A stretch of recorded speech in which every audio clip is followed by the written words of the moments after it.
how do you leave? Because when I've seen other people leave, they were really bad people and they were sinners. And does that make me a sinner? Does that make me a sinner? If I feel like I need to leave, does that make me a bad person? Maybe I'm just making it up. Sometimes that's convincing enough for you to stay.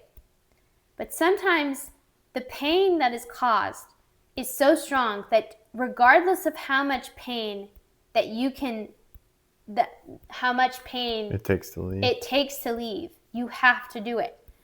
And that is what people face when they leave, or at least when we left. And I can't.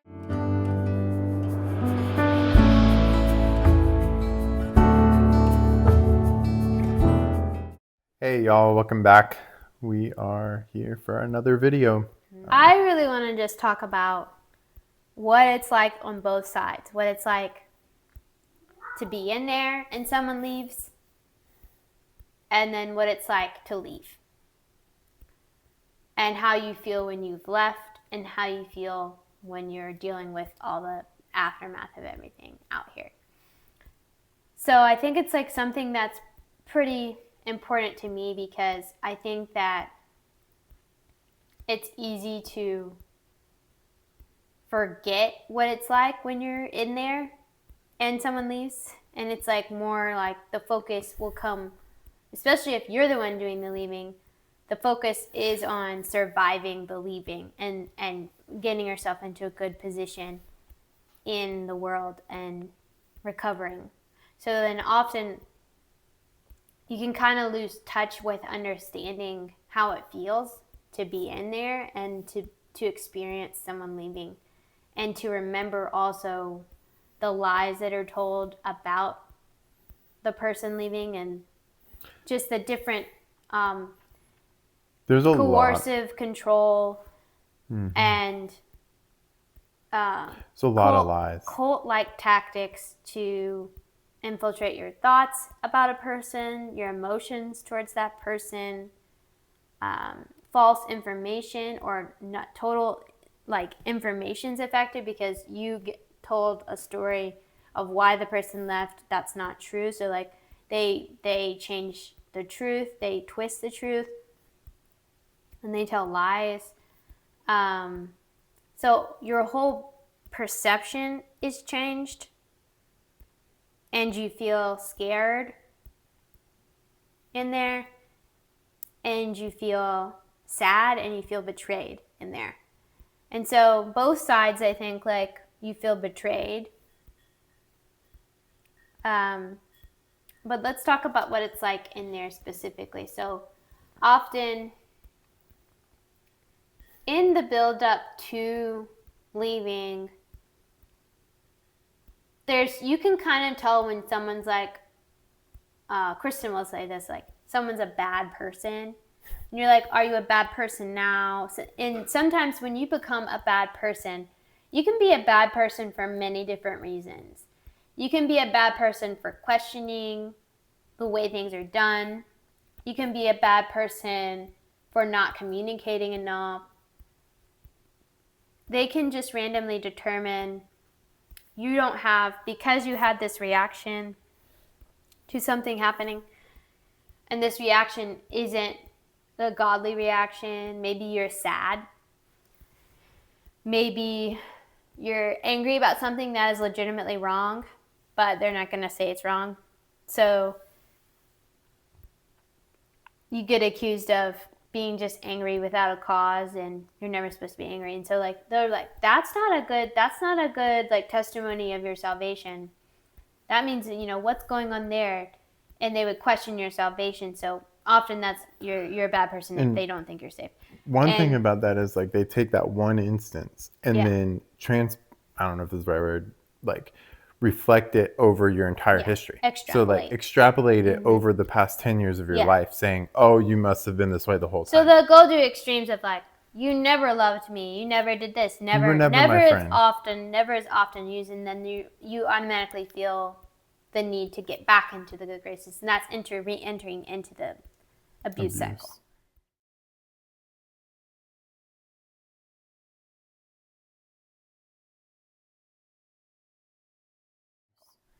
because you're in an abuse cycle with them, and so if you feel like they're trying to get away, you're like, oh no, I didn't mean it that way.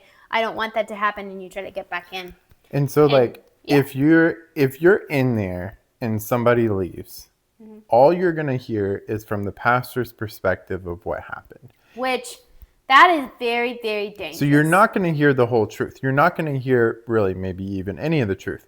You're going to hear automatically that these people, most of the time it's these people wanted to go live in sin. Yeah. That's most of the time that's what they use.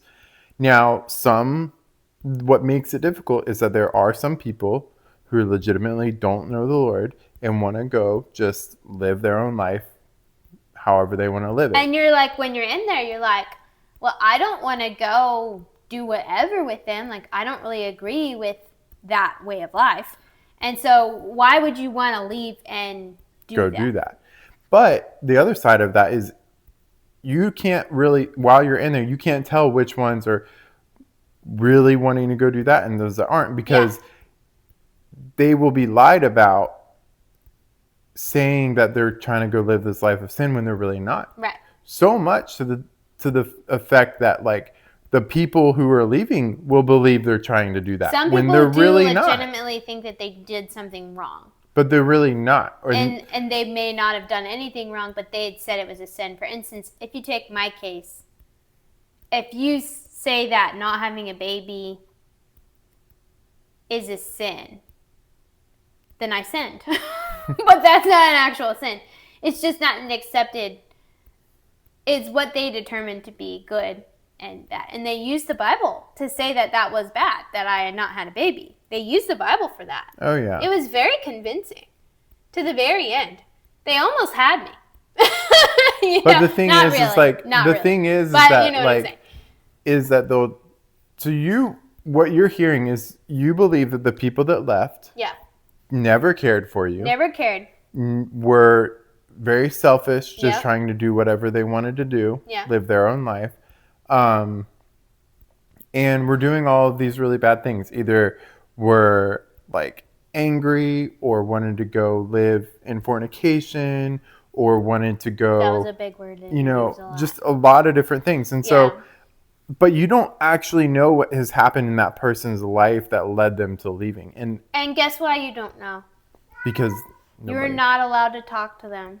Right. And this is a really, really serious thing that I would like to say about this matter. You are not allowed to talk to people on the outside. There is no other way to say that. There is no other way to slice it.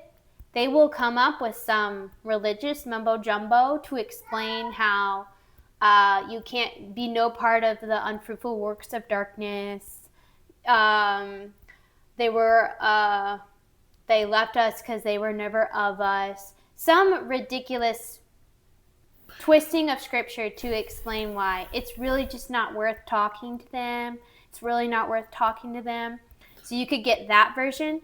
The version I often got was I would want to talk or I would say something and then I would get in trouble for saying what I said because it didn't match what they wanted to be matched. And then they would blame me for like wanting a connection with someone who was not a part. Who was not, you know, and it sounds bad when you say who was a bad person because they weren't really a bad person, but it was like you are sinning when you talk to them. And I know it's kind of hard to like understand that maybe if you've never gone through what we've gone through, or to even remember if you were in there and you're out. But it happened, and it was a form of emotional control and.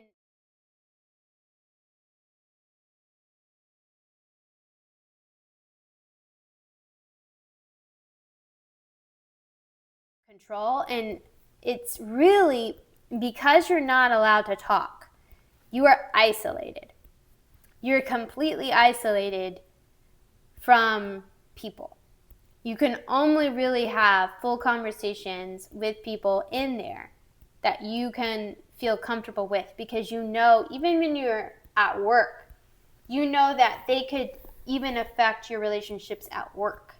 So they are like in every aspect of your life controlling it. So, and something I want to say about that too is like, if you were allowed to talk to somebody on the outside, go talk to somebody that's left, you were given very clear directives of what to say and what not to let them say. You had to shut them down if they started saying things. Because if you let them talk, you would get in so much trouble. You couldn't have a normal conversation. No. Like, you can't just go to somebody and just talk. Just hear from them. You share with them and just have a normal conversation. You had to say the very specific things. And if you didn't, or if you let them say too much, or you said too much, or whatever, then you'd be in trouble. I think y'all have very more specific. I had a few of those. I had a few of those where, in retrospect, like, they would ask me how it went. I would tell them, and they would be like, "How dare you? How could you do it that way? You didn't listen to what I said." You didn't listen to what I said, even though they didn't really say anything. Sometimes they would say stuff. But sometimes they would say nothing. They'd be like, "How dare you do this?" And you're like, here's the thing about it. It's like they would give you one thing to say. And so a conversation is not just let me tell you this thing, you accept it or not. Like, a conversation is an actual conversation with a human being. But if you said anything other than that thing, or didn't respond to how the person responded to you correctly, then you would get in trouble. There is not a single time that anybody that I know of that anybody went and communicated with somebody and didn't do something wrong. You couldn't even you were always in trouble. So you knew that if they sent you, sometimes they'd send you. You couldn't even like hug a family member who had left when you saw them, because you were making them think that everything was okay or whatever. Yeah, that was. And so then you get in trouble for that. Mm-hmm. And so what does that do? That isolates you more from anybody. Next time, you're definitely not going to hug them, because it's pure hell to receive the debrief. The debrief is a complete and total disparaging of who you are. It is questioning your very nature. It is questioning if you love God or not. It's questioning if you love the person in front of you or not. It's questioning every part about you. It's like hour to 2 hours long. You feel like a molecule by the end of it. And you're like, there is no way in hell I'm going through that again. And so you avoid. So I feel like often, even like right now, I feel like in there, they don't have to do too much to keep people from talking to other people, because there's been such years and years and years of examples and hurtings and punishments for doing things that were wrong, which really aren't wrong, but that we were told were wrong, that it's like, it becomes like you just automatically do it just to like protect yourself. And that's why I've reached out to several people in there and nobody will talk to me, because probably for that very reason. But something that I think is interesting in that, when that whole debrief that you were talking about, is they would sometimes turn it around to being the victim in the situation, where they'd be like, you care more about them than you do me, and I've done all these things for you. You can't care about other people, and it's really bad. It's abuse. It's abuse. Yeah. And so not only are you getting this abuse from people that you're supposedly love you and supposedly are godly, and so you're really confused, because you're like, these people are supposed to love me and they're godly, so like, wow, I must have done something so bad. You're not only getting that abuse from them, you're getting it from kind of like, and it depends upon the narratives that's told about the person that's left, but sometimes you hear, oh, they never cared about you. Oh, they were just in it for themselves. Or you'll hear, they never believed in God. And you would have had like a relationship with this person that was in there, and you would have talked about God, and you would have prayed with them, and you would have worshiped with them, and you're now all of a sudden they're faking it. So then you feel completely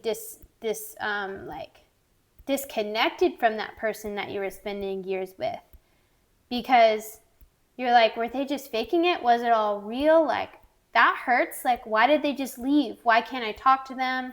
Why do they not want to talk to me? Sometimes, and that's where I'll talk about the outside part soon. Why do they not want to talk to me? And you feel abandoned in there. So you're not only being hurt by the leaders, but you're also being hurt by people leaving. And you don't really realize until you leave what really fully went on, because you're also able to talk to people about their story and specifics about things you've never even known. Yeah. And then you're like, whoa, you know.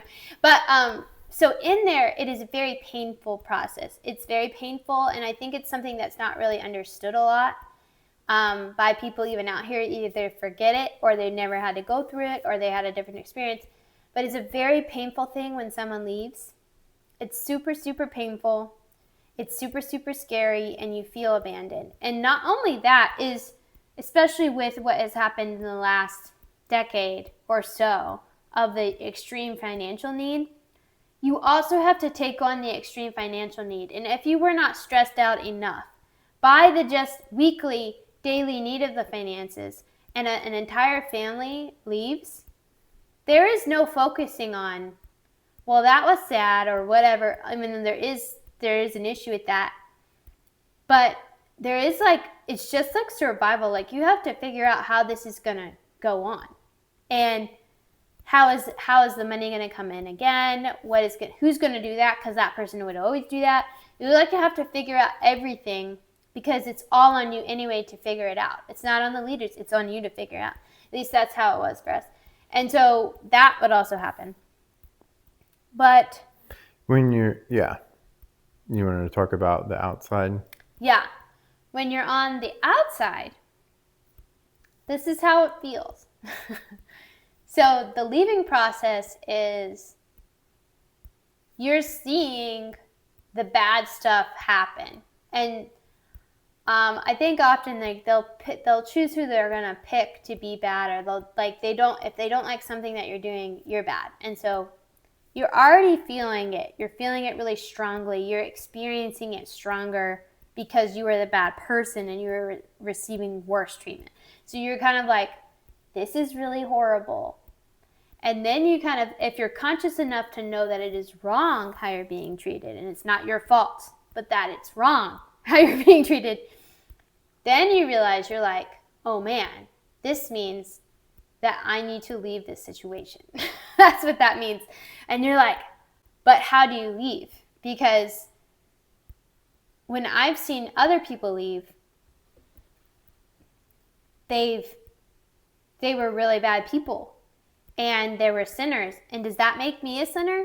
Does that make me a sinner if I feel like I need to leave? Does that make me a bad person? Maybe I'm just making it up. Sometimes that's convincing enough for you to stay. But sometimes the pain that is caused is so strong that regardless of how much pain how much pain it takes to leave, you have to do it. And that is what people face when they leave, or at least when we left. And I can't really speak for other people. People leave for different reasons, but I can tell you that's how it was for Jonathan and I. A lot of the agony came from, we know what happens when people leave. We know how we are going to be viewed. We know we're not going to be able to have conversations, gatherings, relationships, lunches with these individuals anymore. And we had to face that.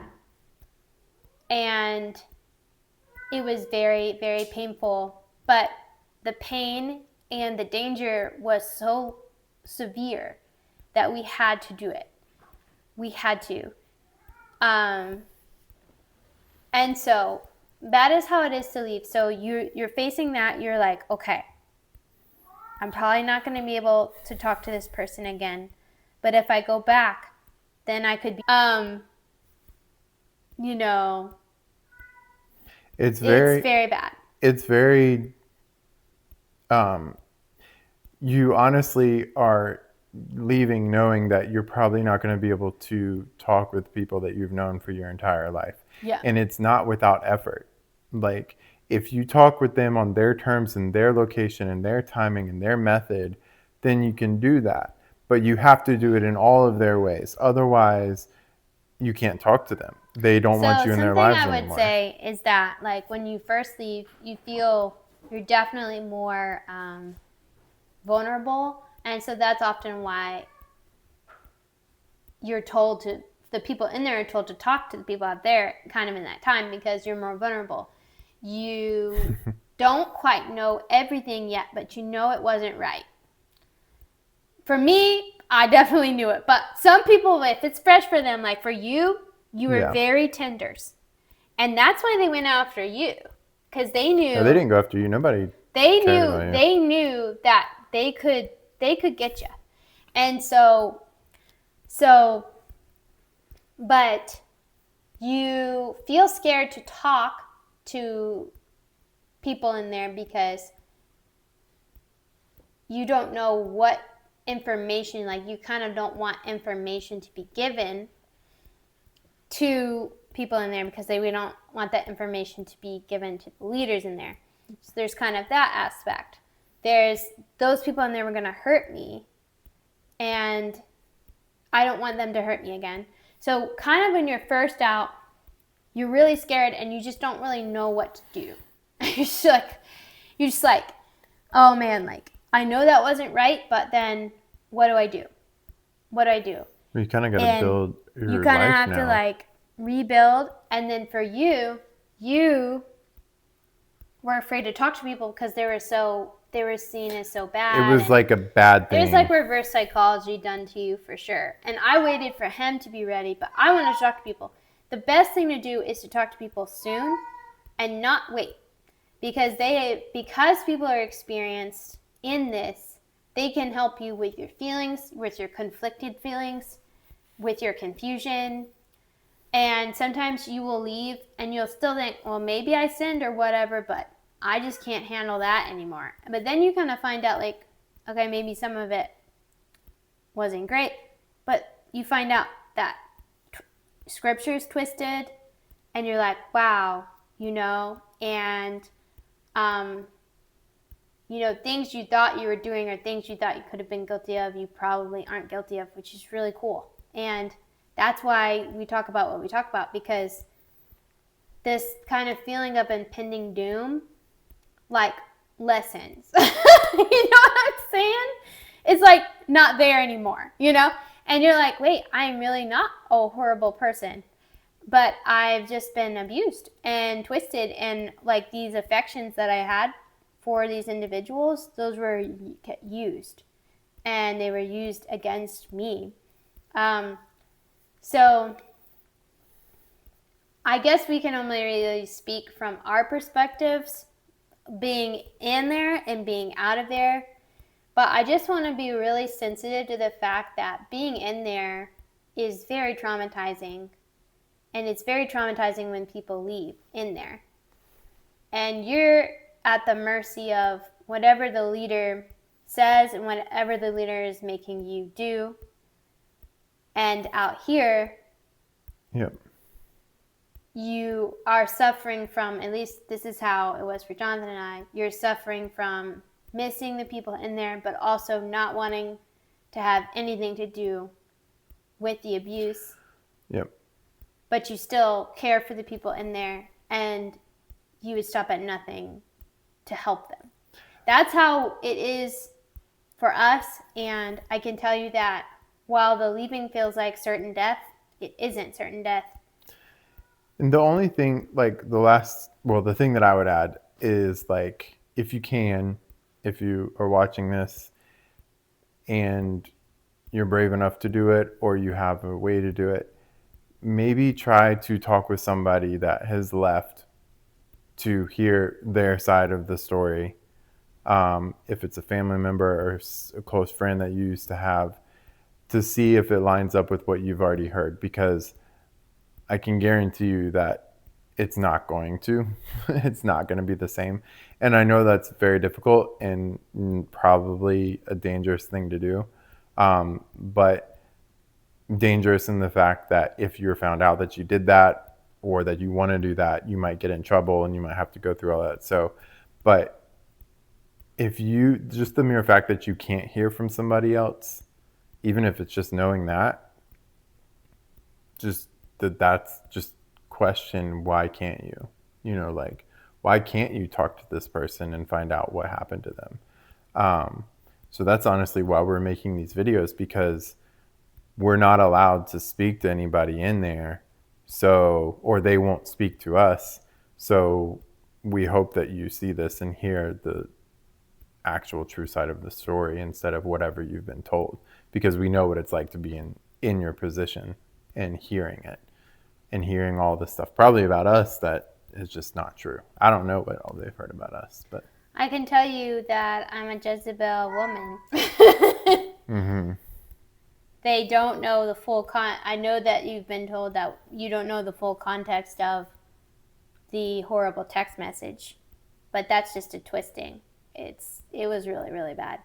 I know lots of things have been said, and the thing is you can't know. The real truth is that you can't know the truth until you've heard both sides. Right, you can't. In any situation, in any circumstance, you can't just believe one side. With the exception of abusers, you can never believe the abusers, but you don't know they're abusers until you know they're abusers. So, but yeah, we just want to really offer just a lot of compassion and a lot of understanding, at least because I just really know what it's like, man, and it just is really bad. It's worse to be, in my opinion, I think it's worse to be in there than it is to be out here, because you're not plagued with fear and pain and misery